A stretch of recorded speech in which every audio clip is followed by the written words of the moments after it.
রামকৃষ্ণ সংঘে অনন্য লাটু মহারাজ। প্রব্রাজিকা সদ্ভাবপ্রাণা, পত্রিকার ২৩তম বর্ষ, পঞ্চম সংখ্যা। স্বামী বিবেকানন্দ ঠাকুরের আদর্শ অনুসরণে শিবজ্ঞানে জীবসেবার প্রচলন করলেন, শ্রী গুরুর নামে মঠ ও মিশন প্রতিষ্ঠা করলেন। আত্মানো মোক্ষার্থম জগদ্ধিতায় চ, এই আদর্শের ভিত্তিতে রামকৃষ্ণ মঠ ও মিশনের সূচনা।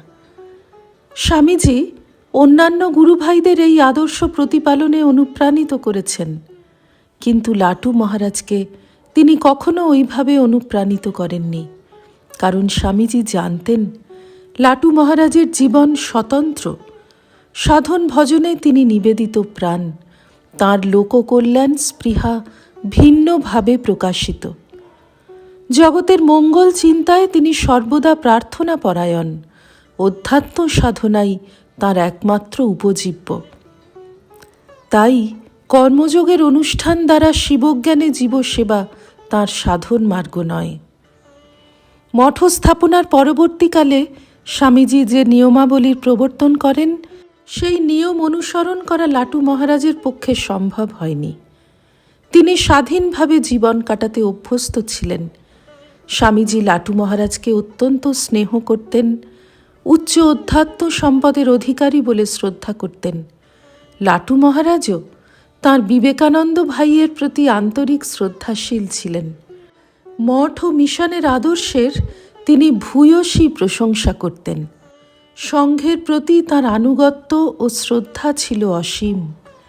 তাঁর সান্নিধ্যে আসা যুবকদের তিনি স্বামীজির আদর্শ অনুসরণ করতে অনুপ্রাণিত করতেন। লাটু মহারাজ গভীর দার্শনিক তত্ত্ব সহজ সরল ভাষায় প্রকাশ করেছেন। শাস্ত্রজ্ঞান তাঁর কাছে কড়া মলকবৎ ছিল।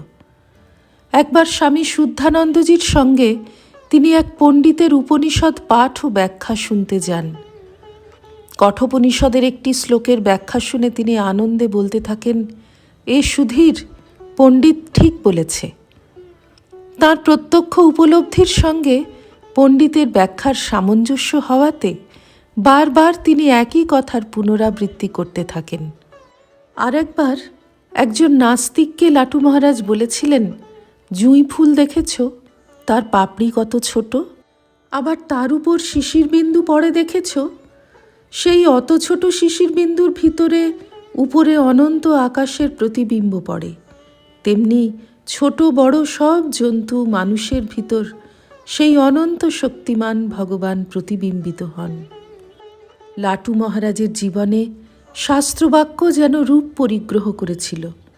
অভেদানন্দজি একবার তাঁর সম্পর্কে বলেছিলেন, লাটু মহারাজ ঠাকুরের মিরাকল, তাঁর মতো মহাপুরুষ জগতে খুব বিরল। সংঘশক্তির মূল আধ্যাত্মিকতা। লাটু মহারাজ সেই অধ্যাত্ম শক্তির ধারক ও বাহক ছিলেন।